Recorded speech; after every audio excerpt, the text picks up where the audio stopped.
All right, so this is the Motorola Click running Moto Blur. Motorola has built its own version of Android, basically. It's based on the Android 1.5 Cupcake version, but Moto Blur is a software service that delivers all of your messages, all of your contacts, all social networking, merges it together. So in terms of the hardware, it is a slider QWERTY. It's got a full QWERTY keyboard.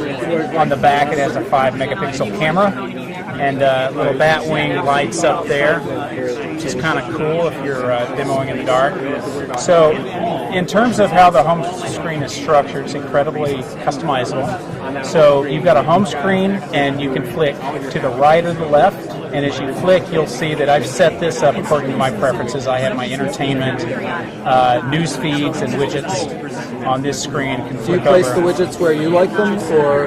Yeah, absolutely. So the way it works is you can find an open space, just hold your thumb down, and it's going to pop up a menu. Just like a standard Android.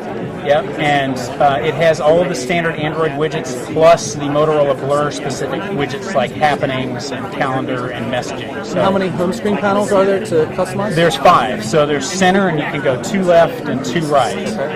Okay, so what you see here is, I've got my calendar, I've got a little photo frame with my daughter in there, and have downloaded some widgets like this neat little Wi-Fi switch as well. So in terms of, let me go back to the home screen, and basically whatever, if you scroll right here, you'll see I also have a little music player set up here. You play the music. And if you hit the home screen, it's going to take you right back to the true home screen, right? The others we call panels.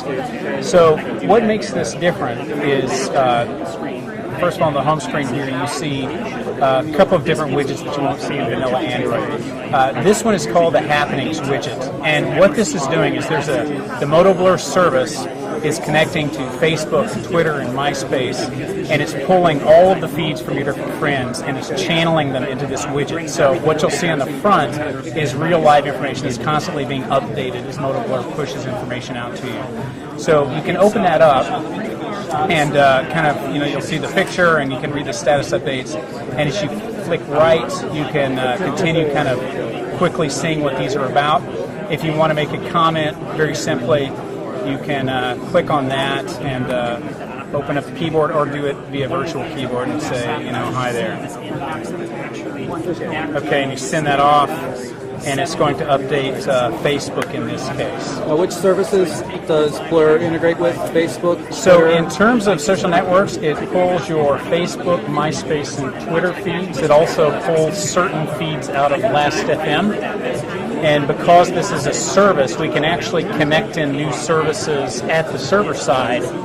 And so what you'll see is, even if you buy the phone today, you'll see new services being popped in here over time without having to do a client side. Flickr integration? Upgrade. It doesn't have Flickr at this point. That's one to look forward to.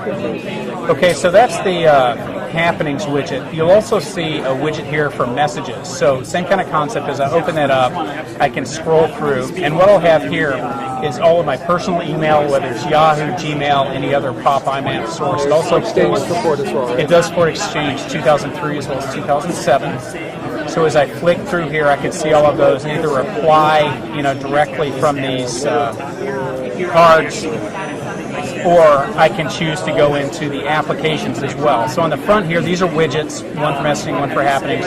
I can also go into, say, messaging, and here you'll see all of the different message sources that I've set up. So it's not just email, it's work and personal email, it's your text messages.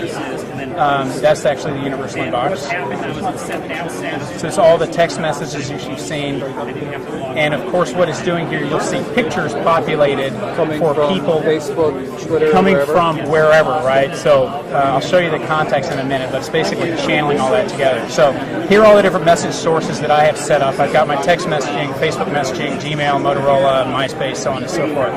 I also have this universal inbox option. So when I go in there, it's going to give me kind of one inbox for all of the different messages, and you can see based on the type that indicates it's an Exchange email message. I can of course scroll through there. Full push support? It's actually scheduled pull, so the user can go in and set the frequency with which they want the email to pull. Now that's for email. In terms of the social networking messages, that is pushed out to the device. one more point with Exchange. Calendaring contacts through Exchange as well? Or Yes, indeed. Okay, so that's messaging. Actually, let me show you one other thing here that's pretty cool. Going back into the universal inbox, if I want to compose a message, it's going to allow me to compose via any of those different sources. So, let's say I want to send a Facebook message, and I'll pop that open, and I can, email that off to whomever. Okay.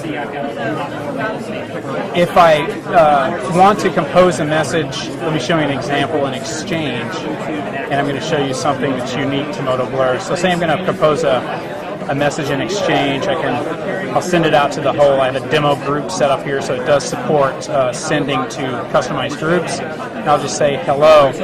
One of the unique things that we have is actually rich text composition. So what that means is, you can use bolding, colors, and as far as I know, this is the only product in the market that actually allows you to compose. Composing full HTML. Yeah. So there you go. So that's a rich text email. Send that out. So when you send it to any other, desktop computer or something, it supports that. It'll come up. Yeah, as long as it's capable of HTML, it's going to display that. Really nice. All right, let me show you the contacts. So it's kind of similar concept with contacts, where the MotoBlur servers, they're connecting to all of the different sources that have contacts, whether it's email, social messaging, social networking, and it's funneling those into one location. All right, so you have one set of contacts across all your different sources. You can choose to view only your Facebook contacts, for example. So you can filter by service. You can filter it by source. You can also create custom groups. So if you have, just my Moto Buds, I can create a group and essentially have, basically an inbox for those guys. So